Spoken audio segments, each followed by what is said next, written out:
KPCC നിർവാഹക സമിതിയിൽ VM. Sudheeran അധ്യക്ഷ പദവി ഒഴിയണമെന്നാവശ്യപ്പെട്ട് എ ഗ്രൂപ്പിന്റെ രൂക്ഷ വിമർശനം. ആദർശം പറഞ്ഞുകൊണ്ടിരുന്നാൽ പാർട്ടി ഉണ്ടാകില്ലെന്നും മദ്യനയം പ്രായോഗികമല്ലെന്ന് അറിഞ്ഞുകൊണ്ടാണ് നടപ്പാക്കിയത് എന്നും കെ ബാബു പറഞ്ഞു. വിമർശനങ്ങൾക്ക് മറുപടി പറയാൻ സുധീരൻ തയ്യാറായില്ല. പരാതികൾ പരിശോധിക്കാൻ 4 മേഖലാ സമിതികൾ രൂപീകരിച്ചു. വിമർശനങ്ങളെ സഹിഷ്ണുതയോടെ നേരിടണമെന്ന് എ.കെ. ആന്റണിയും പ്രതികരിച്ചു. വി.എം. സുധീരനെ ലക്ഷ്യമിട്ട് എം.എം. ഹസൻ തുടങ്ങിവച്ച നേതൃമാറ്റ ആവശ്യം മറ്റ് എ ഗ്രൂപ്പ് നേതാക്കളും ആവർത്തിച്ചു. പരാജയത്തിന്റെ ധാർമ്മിക ഉത്തരവാദിത്തം ഏറ്റെടുത്ത് ഉമ്മൻചാണ്ടി പ്രതിപക്ഷ നേതൃസ്ഥാനത്ത് നിന്നു മാറി. സമാനമായ ഉത്തരവാദിത്തം പാർട്ടി നേതൃത്വത്തിനുണ്ടെന്ന് കെ ബാബു തുറന്നടിച്ചു. കെപിസിസിയിൽ ഉൾപ്പെടെ പുനഃസംഘടനയല്ലാതെ പാർട്ടിയെ രക്ഷിക്കാൻ മറ്റു മാർഗങ്ങളില്ലെന്ന് ശിവദാസൻ നായരും പറഞ്ഞു. വിമർശനങ്ങൾക്ക് സുധീരൻ യോഗത്തിൽ മറുപടി നൽകിയില്ല. മാധ്യമ വാർത്തകൾ വളച്ചൊടിച്ചതാണെന്ന് പുറമെ വാർത്താ സമ്മേളനത്തിൽ പറഞ്ഞു. ഈ പറയുന്ന അതാണ് നിങ്ങൾ ഇനി അടുത്തൊരു യോഗത്തിൽ നിങ്ങൾ ആലോചിക്കുന്നത്, നിങ്ങളെ കൂടെ യോഗത്തിൽ ക്ഷണിക്കാൻ ആലോചിക്കുക. അതാണ് ഏറ്റവും നല്ലത്. കാരണം വെറുതെ നിങ്ങൾ കൺഫ്യൂഷനിലാവും, ഒരുപാട് പേര് കൺഫ്യൂഷനാവുന്നുണ്ട്. ഇന്ന് അങ്ങനെ നിർദ്ദേശം വന്നിരുന്നു. ഇന്ന് സംസാരിച്ച പലരും പറഞ്ഞു ഏറ്റവും നല്ലത് മാധ്യമ പ്രവർത്തകരെ കൂടി പങ്കെടുപ്പിച്ചുകൊണ്ട് ചർച്ച നടത്തുന്നതാണ്. അപ്പോൾ പിന്നെ അതിൻ്റെ ഫാക്ച്വൽ പൊസിഷനല്ലേ വരുള്ളൂ. ഇത് ആവശ്യമില്ലാതെ നിങ്ങളും കൺഫ്യൂഷനാവുന്നു. ഈ ചാനൽ കടന്ന് അല്ലെങ്കിൽ മറ്റേ വാർത്തകൾ വരുന്ന ആളുകളാണെങ്കിൽ വളരെ വളരെ തെറ്റിദ്ധരിച്ച് മുന്നോട്ട് പോകുന്നുണ്ട്. മദ്യനയം അപ്രായോഗികമാണെന്ന് അറിയാമായിരുന്നുവെന്ന് മുൻ എക്സൈസ് മന്ത്രി കൂടിയായ കെ ബാബു യോഗത്തിൽ കുമ്പസാരം നടത്തി. മദ്യലോബിയുടെ ആളാക്കി മുൾമുനയിൽ നിർത്തിയാണ് നയം അടിച്ചേൽപ്പിച്ചത്. അപ്രായോഗികമാണെന്ന് അറിഞ്ഞുകൊണ്ടാണ് നയം പ്രഖ്യാപിച്ചതെന്നും ബാബു സുധീരന്റെ പേര് പറയാതെ വിമർശിച്ചു. കെപിസിസി അധ്യക്ഷനെ മാറ്റണമെന്ന എ ഗ്രൂപ്പിന്റെ പൊതുവികാരവും രൂക്ഷ വിമർശനങ്ങളും ചർച്ചകളിൽ വന്നെങ്കിലും സുധീരൻ പ്രതികരിച്ചിട്ടില്ല. ചർച്ചകളിൽ വന്ന പരാതികൾ പരിശോധിക്കാൻ 4 മേഖലാ സമിതികളെ നിയോഗിച്ചു. News bureau, Thiruvananthapuram. കോഴിക്കോട് കാപ്പാട് മാസപ്പിറവി ദൃശ്യമായതിനാൽ റമദാൻ വ്രതാരംഭത്തിന് നാളെ തുടക്കമാകും. നാളെ റമദാൻ 1 ആയിരിക്കുമെന്ന് ഖാസിമാർ അറിയിച്ചു. 1 മാസക്കാലം നീണ്ടു നിൽക്കുന്ന വ്രതത്തിനാണ് നാളെ തുടക്കം കുറിക്കുക. ഒമാൻ ഒഴികെയുള്ള ഗൾഫ് രാജ്യങ്ങളിൽ നാളെ റമദാൻ വ്രതം ആരംഭിക്കും. ഒമാനിൽ മറ്റന്നാളാണ് വ്രതം ആരംഭിക്കുക. നാളെ റമദാൻ 1 ആയിരിക്കുമെന്ന് എ.പി. അബൂബക്കർ മുസ്ലിയാർ, തിരുവനന്തപുരം പാളയം ഇമാം വി.പി. സുഹൈൽ മൗലവി എന്നിവരും അറിയിച്ചു. ഹരിപ്പാട് മെഡിക്കൽ കോളേജ് നിർമ്മാണവുമായി ബന്ധപ്പെട്ട അഴിമതി മുൻ മന്ത്രി രമേശ് ചെന്നിത്തലയുടെ അറിവോടെയാണെന്ന് പൊതുമരാമത്ത് വകുപ്പ് മന്ത്രി ജി. സുധാകരൻ. കുറ്റക്കാർക്കെതിരെ കർശനമായ നടപടി സ്വീകരിക്കുമെന്നും സുധാകരൻ വ്യക്തമാക്കി. സ്വകാര്യ ആശുപത്രിയുടെ മറവിൽ ഏക്കർ കണക്കിന് വയലുകൾ നികത്താൻ ശ്രമിച്ചത് ഉൾപ്പെടെ നിരവധി ക്രമക്കേടുകളാണ് മെഡിക്കൽ കോളേജുമായി ബന്ധപ്പെട്ട് നടന്നത്. അതേസമയം മെഡിക്കൽ കോളേജിന് വേണ്ടി നിയമവിരുദ്ധമായി ഒന്നും ചെയ്തിട്ടില്ലെന്നും ഐസക്കിന്റെയും ശൈലജ ടീച്ചറുടെയും പ്രസ്താവന കാര്യങ്ങൾ പഠിക്കാതെയാണെന്നും രമേശ് ചെന്നിത്തല പറഞ്ഞു. ഹരിപ്പാട് സ്വകാര്യ മെഡിക്കൽ കോളേജിന്റെ മറവിൽ ഏക്കർ കണക്കിന് നിലനികത്താനുള്ള നീക്കമാണ് വിവാദമായിരിക്കുന്നത്. സ്വകാര്യ പങ്കാളിത്തത്തിലൂടെ നടപ്പിലാക്കുന്ന മെഡിക്കൽ കോളേജിന്റെ നടത്തിപ്പിൽ വ്യാപകമായ ക്രമക്കേടുകൾ നടക്കുന്നതായും മുൻ ആഭ്യന്തരമന്ത്രിയുടെ അറിവോടെയാണ് ഇത് നടക്കുന്നതെന്നും പൊതുമരാമത്ത് വകുപ്പ് മന്ത്രി ജി. സുധാകരൻ പറഞ്ഞു. ആർക്ക് നോക്കിയാലും തെറ്റല്ലേ ഇത്? എന്താ രമേശ് അറിയില്ലേ? ഞാനൊന്നും അറിഞ്ഞല്ലേ രാമനാരായണ, പിന്നെന്തോ പുള്ളിയുടെ ജോലിയോടെ എല്ലാം അറിഞ്ഞിട്ടുണ്ട്. അത് ചെയ്തതെന്ന് ഞാൻ ആരോപിച്ചിട്ടില്ല. അദ്ദേഹം ചെയ്തതാണെന്നോ അദ്ദേഹത്തിന്റെ പേര് കേസൊന്നും അല്ല, ഞങ്ങളതൊന്നും പറയുന്നില്ല. അദ്ദേഹത്തിന് അറിയാതെ റീച്ചവിടെ പറഞ്ഞത് എന്തുകൊണ്ട് തടഞ്ഞില്ല? ഇവ എഞ്ചിനീയർമാർ കുടുംബം അത്രയേ ഉള്ളൂ, ഉദ്യോഗസ്ഥന്മാരും കുടുംബം. 300 കോടി രൂപ മുടക്കി നബാർഡിന്റെ സഹായത്തോടെ നടപ്പിലാക്കാൻ ഉദ്ദേശിക്കുന്ന ആശുപത്രിക്ക് പണം അനുവദിക്കുന്നതിനെക്കുറിച്ച് പുനഃപരിശോധിക്കണമെന്ന് ധനമന്ത്രി ഡോക്ടർ തോമസ് ഐസക്കും പറഞ്ഞു. സ്വകാര്യ പങ്കാളിത്തത്തോടെ നിർമ്മിക്കാൻ ഉദ്ദേശിക്കുന്ന ആശുപത്രിക്ക് സർക്കാർ എന്തിനു പണം നൽകണമെന്നും ധനമന്ത്രി ചോദിച്ചു. ഏക്കർ കണക്കിന് വയൽ നികത്താനുള്ള നീക്കം പുനഃപരിശോധിക്കാൻ റവന്യൂ വകുപ്പും ഉത്തരവിട്ടിരിക്കുകയാണ്. 2015 മെയ്യിൽ മുഖ്യമന്ത്രി ഉമ്മൻചാണ്ടിയാണ് ഹരിപ്പാട് മെഡിക്കൽ കോളേജിന് തറക്കല്ലിട്ടത്. Shajahan, news bureau, Alappuzha. Haripad medical കോളേജിനെ പറ്റിയുള്ള ആരോപണത്തിന്റെ പശ്ചാത്തലത്തിൽ സമഗ്രമായ അന്വേഷണം നടത്തുമെന്ന് മന്ത്രി കെ. ശൈലജ ടീച്ചർ. കോർപ്പറേറ്റുകളെ സഹായിക്കാനാണോ നടപടിയെന്ന് പരിശോധിക്കണമെന്നും മന്ത്രി പറഞ്ഞു. ഹരിപ്പാട് യാതൊരു സംശയവുമില്ല, അതൊരു നല്ല ഇന്റൻഷനോടെ എടുത്തിട്ടുള്ള കാര്യമല്ല കഴിഞ്ഞ സർക്കാർ. മെഡിക്കൽ കോളേജിന്റെ പേര് പറഞ്ഞതെല്ലാം ഒന്ന് നികത്തി കിട്ടിയാൽ റിയൽ എസ്റ്റേറ്റ് മാഫിയകൾക്കും വലിയ കോർപ്പറേറ്റുകൾക്കും എന്തോ ബിസിനസ് താല്പര്യം അതിന്റെ പിന്നിലുണ്ട് എന്നാണ് തോന്നുന്നത്. അതിനെക്കുറിച്ച് സമഗ്രമായിട്ടുള്ള അന്വേഷണം എന്തായാലും നടക്കേണ്ടതുണ്ട്. ഗവൺമെൻറ് അത് പ്രഖ്യാപിക്കുമെന്നാണ് എനിക്ക് തോന്നുന്നത്. എല്ലാ ജനറൽ ഹോസ്പിറ്റലുകളെയും ജില്ലാ ഹെഡ്ക്വാർട്ടേഴ്സ് ആശുപത്രികളെയും സൂപ്പർ സ്പെഷ്യാലിറ്റി ഹോസ്പിറ്റലാക്കി മാറ്റണമെന്നാണ് ആഗ്രഹം. ഒരുമിച്ചല്ല, ഘട്ടം ഘട്ടമായിട്ടത് ചെയ്യും. വികസനത്തിനു വേണ്ടി പരിസ്ഥിതിയെയും പരിസ്ഥിതിക്ക് വേണ്ടി വികസനത്തെയും മുരടിപ്പിക്കില്ലെന്ന് മുഖ്യമന്ത്രി പിണറായി വിജയൻ. കേരളത്തിൽ ഖനനം പൊതുമേഖലയിലാക്കുമെന്നും മുഖ്യമന്ത്രി പറഞ്ഞു. പരിസ്ഥിതി ദിനാചരണത്തിന്റെ സംസ്ഥാനതല ഉദ്ഘാടനം നിർവഹിക്കുകയായിരുന്നു അദ്ദേഹം. അതിരപ്പള്ളി പദ്ധതിയിൽ മുഖ്യമന്ത്രിയുടെ നിലപാടിനോട് യോജിക്കുന്നതായി ചടങ്ങിൽ പങ്കെടുത്ത കെ. മുരളീധരൻ MLA പറഞ്ഞു.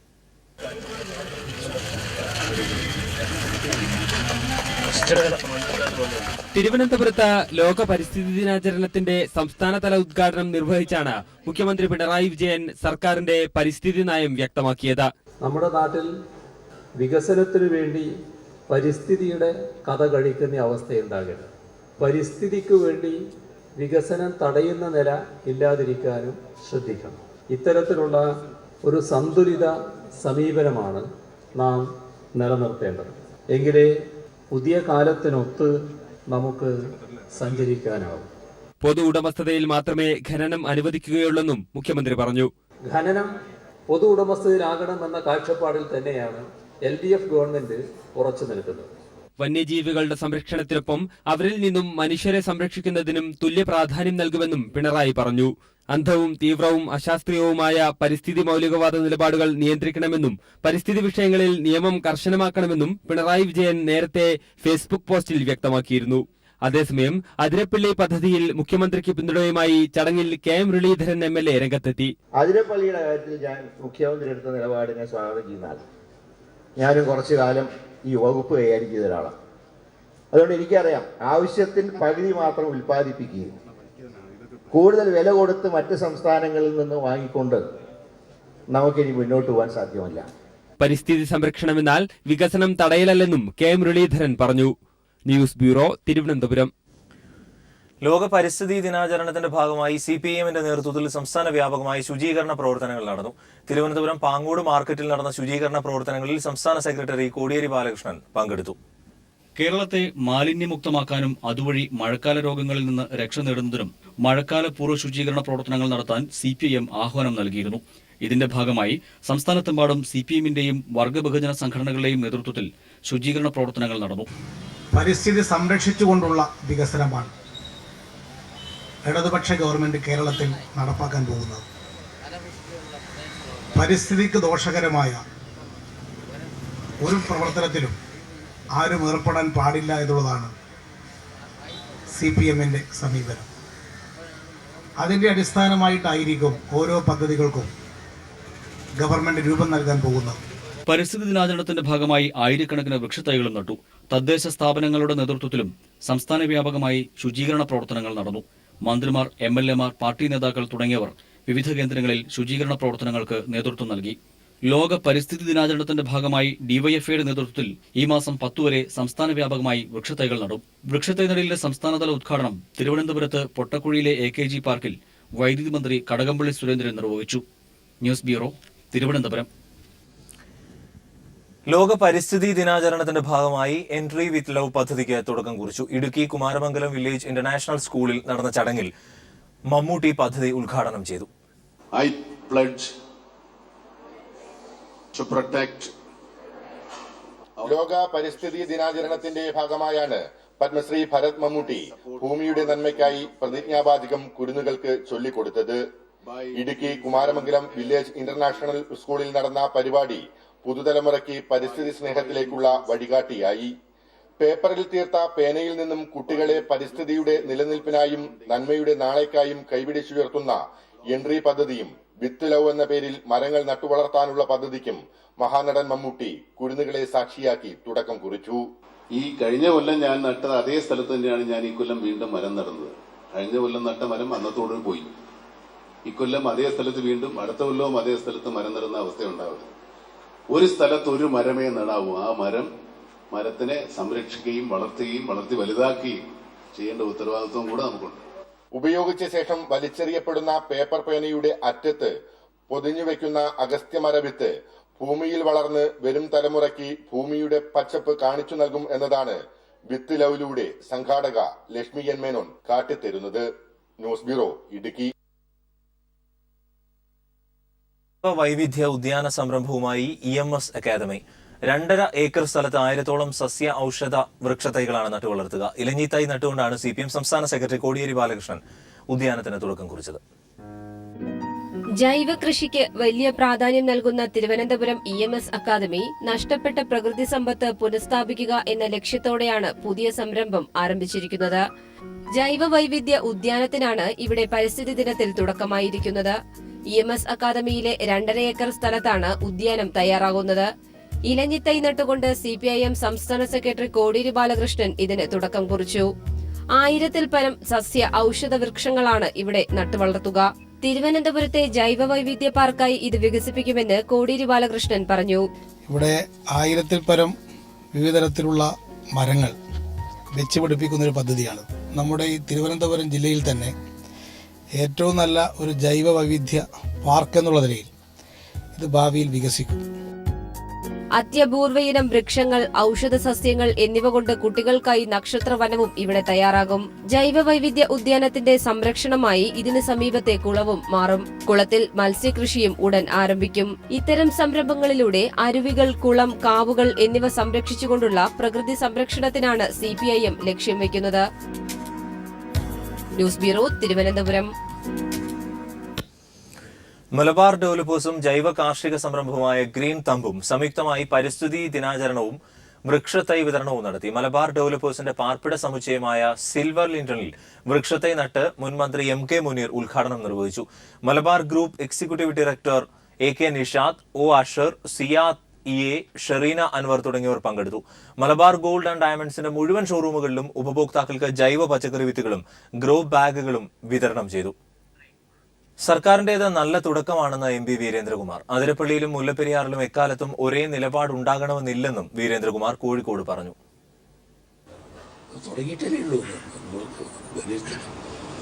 തുടങ്ങുന്ന അന്ന് തന്നെ വിലയിരുത്തലൊക്കെ പൂർത്തിയാകും. നല്ല തുടക്കാന്നാണ് ഞാൻ പറഞ്ഞത്. ഇനിയിപ്പോൾ അസംബ്ലി ഡിസ്കഷൻ വന്നിട്ടില്ല. ഇനി അതിരപ്പള്ളിയാണ് അല്ലെങ്കിൽ ഏതാണ് മറ്റേ മുല്ലപ്പെരിയാർ പ്രിപ്പയർ ഫോർ ഡിസ്കഷൻ. രാഷ്ട്രീയത്തിൽ ഇന്നും പഴയ നിലപാടല്ല, നിലപാടുകൾ മാറിക്കൊണ്ടിരിക്കും. കാന്തപുരം AP അബൂബക്കർ മുസ്ലിയാരെ രൂക്ഷമായി വിമർശിച്ച മുസ്ലിം ലീഗ് മുഖപത്രത്തിൽ ജനറൽ സെക്രട്ടറി KPA മജീദാണ് ലേഖനം എഴുതിയത്. സമുദായത്തെ സംഘ്പരിവാർ പാളയത്തിലെത്തിക്കുന്ന നികൃഷ്ട നീക്കമാണ് കാന്തപുരത്തിന്റെ നേതൃത്വത്തിൽ താമര സുന്നികൾ ചെയ്യുന്നത് എന്നും ലീഗ് നിലപാട് വ്യക്തമാക്കുന്നു. സംഘ്പരിവാറിന് വേണ്ടി പ്രവർത്തിക്കുന്ന മുസ്ലിം പണ്ഡിതൻ എന്നാണ് League general secretary KPA Majeed Kanthapuram Abubakar മുസ്ലിയാരെ ഇന്ന് വിശേഷിപ്പിച്ചത്. ഒരു മുസ്ലിം പണ്ഡിതൻ ഇത്രയേറെ തരം താഴുന്നത് ആദ്യമെന്നാണ് ലീഗ് ജനറൽ സെക്രട്ടറിയുടെ ലേഖനത്തിൽ പറയുന്നത്. ലീഗ് മുഖപത്രത്തിലെ ലേഖനത്തിൽ കാന്തപുരത്തിനെതിരെ കഠിന വിമർശനങ്ങളാണ് ഉടനീളം ഉയർത്തുന്നത്. വ്യക്തിപരമായ വലിയ നേട്ടങ്ങൾക്കും സംഘടനാപരമായ ചെറിയ നേട്ടങ്ങൾക്കും വേണ്ടി മഞ്ചേശ്വരത്ത് BJP സ്ഥാനാർത്ഥിക്ക് കാന്തപുരം വോട്ടുമറിച്ചു എന്ന് KPA മജീദ് ഇന്ന് എഴുതുന്നു. തുടർന്ന് അങ്ങോട്ടുള്ള വിമർശനങ്ങൾ ഇങ്ങനെ: ഓരോ തെരഞ്ഞെടുപ്പിലും ആർക്കാണ് തങ്ങളുടെ വോട്ടെന്ന് പറയാതെ കാന്തപുരം ജയിച്ചവരെ പിന്തുണച്ച് പിന്നീട് പറയും. ലീഗിനോട് പോലും ഇത്തരത്തിൽ പെരുമാറിയിട്ടുണ്ട്. കേരളത്തിലെ മുസ്ലിം ജനവിഭാഗങ്ങൾക്കിടയിൽ അഭിപ്രായ വ്യത്യാസങ്ങൾ ഉണ്ടാക്കി വിഭാഗീയത സൃഷ്ടിച്ച് ഒരു കൂട്ടം ആൾക്കാരെ സംഘപരിവാർ ആലയത്തിലേക്ക് കൊണ്ടുപോകുന്ന കാന്തപുരത്തിന്റെ നികൃഷ്ട നീക്കങ്ങൾ എന്നും KPA മജീദ് ലേഖനത്തിൽ വിമർശിക്കുന്നു. കാന്തപുരവും താമരസുന്നികളും ഇതൊക്കെ മനസ്സിലാക്കുന്നത് നന്നാകും എന്ന വാക്കോടുകൂടിയാണ് ലേഖനം KPA മജീദ് അവസാനിപ്പിക്കുന്നത്. ഞങ്ങൾ ഞങ്ങളുടെ നേതാക്കന്മാരെയും പ്രമുഖരെയും അനുസരിക്കുകയും അങ്ങനെ അവർ ഞങ്ങളെ വഴിതെറ്റിക്കുകയുമാണുണ്ടായത് എന്ന ഖുർആന്റെ വചനം കൂടി ലേഖനത്തിന് മുകളിൽ ചന്ദ്രിക നിരത്തുന്നു എന്നതും ശ്രദ്ധേയം. News desk, People TV news. Jisha വധക്കേസ് അന്വേഷണത്തിന്റെ ഭാഗമായി DGP ലോക്നാഥ് ബെഹ്റ പെരുമ്പാവൂരിലെ കൊലപാതകം നടന്ന വീട് സന്ദർശിച്ചു. ജിഷയുടെ അമ്മ രാജേശ്വരിയെ കണ്ട DGP കാര്യങ്ങൾ ചോദിച്ചറിഞ്ഞു. അന്വേഷണം മാജിക് അല്ലെന്ന് പറഞ്ഞ DGP പ്രതിയെ പിടികൂടുക തന്നെ ചെയ്യുമെന്ന് വ്യക്തമാക്കി. പെരുമ്പാവൂർ സന്ദർശനത്തിന് ശേഷം ആലുവ പോലീസ് ക്ലബിലെത്തിയ DGP അന്വേഷണ സംഘവുമായി ചർച്ച നടത്തി. രാവിലെ 8 മണിയോടെയാണ് DGP ലോക്നാഥ് ബെഹ്റ പെരുമ്പാവൂരിൽ ജിഷയുടെ കൊലപാതകം നടന്ന വീട്ടിലെത്തിയത്. വീടിനകത്തും പരിസര പ്രദേശങ്ങളിലും DGP വിശദ പരിശോധന നടത്തി. അന്വേഷണം മാജിക് അല്ലെന്ന് DGP പറഞ്ഞു. ചില കേസ് 24 മണിക്കൂറിനുള്ളിൽ തെളിയിക്കാൻ കഴിയുമെങ്കിൽ മറ്റു ചിലത് 1 വർഷമെടുത്തേക്കും. പ്രതിയെ പിടികൂടുക തന്നെ ചെയ്യുമെന്നും DGP മാധ്യമങ്ങളോട് പറഞ്ഞു. കേസ് ഡിറ്റക്ട് ആയ ശേഷം മാത്രം അതൊന്നും എന്താ ക്രൂഷ്യൽ ഇമ്പോർട്ടൻ്റ് അങ്ങ് പറയാം. ഇൻവെസ്റ്റിഗേഷൻ ഇപ്പോൾ നടക്കുന്നുണ്ടോ? ഞങ്ങൾ പ്ലീസ് ഇത് തെളിയിക്കാൻ വേണ്ടിയിട്ടാണ് വളരെ ഒരു ഫോക്കസ്ഡ് രീതിയിൽ ഞങ്ങൾ നോക്കാം. സോ അതാണ് അതുകൊണ്ട് ഞാൻ നേരത്തെ കണ്ടിട്ടില്ലായിരുന്നു. സോ ഞാൻ വന്നു. See madam, one thing is that investigation is not magic. അപ്പോൾ നമുക്ക് ഇൻവെസ്റ്റിഗേഷൻ ഒരു ഒരു സയൻറ്റിഫിക് രീതിയിൽ കൊണ്ടുപോകണം. സോ എൻ്റെ എക്സ്പീരിയൻസ് പ്രകാരം ഒരു കേസ് നമ്മൾ 24 hours ഡിറ്റക്ട് ചെയ്യാം, ഒരു കേസ് 1 വർഷം പോലെ പിടിക്കും. പക്ഷേ ഞങ്ങൾ പിന്നെ ഈ കേസ് പെട്ടെന്ന് തെളിയിക്കാം. പെരുമ്പാവൂർ താലൂക്ക് ആശുപത്രിയിലെത്തി DGP ജിഷയുടെ അമ്മ രാജേശ്വരിയെ കണ്ട് കാര്യങ്ങൾ ചോദിച്ചറിഞ്ഞു. തുടർന്ന് DGP കുറുപ്പമ്പടി പോലീസ് സ്റ്റേഷനിൽ ചെന്ന് ഉദ്യോഗസ്ഥരുമായി സംസാരിച്ചു. പിന്നീട് ആലുവ പോലീസ് ക്ലബിലെത്തിയ DGP ADGP B സന്ധ്യയുടെ നേതൃത്വത്തിലുള്ള അന്വേഷണ സംഘവുമായി ചർച്ച നടത്തി. കേസിന് മേൽനോട്ടം വഹിക്കുന്നതിന്റെ ഭാഗമായി ഇന്നലെയാണ് DGP ലോക്നാഥ് ബെഹ്റ കൊച്ചിയിലെത്തിയത്. News bureau, Kochi.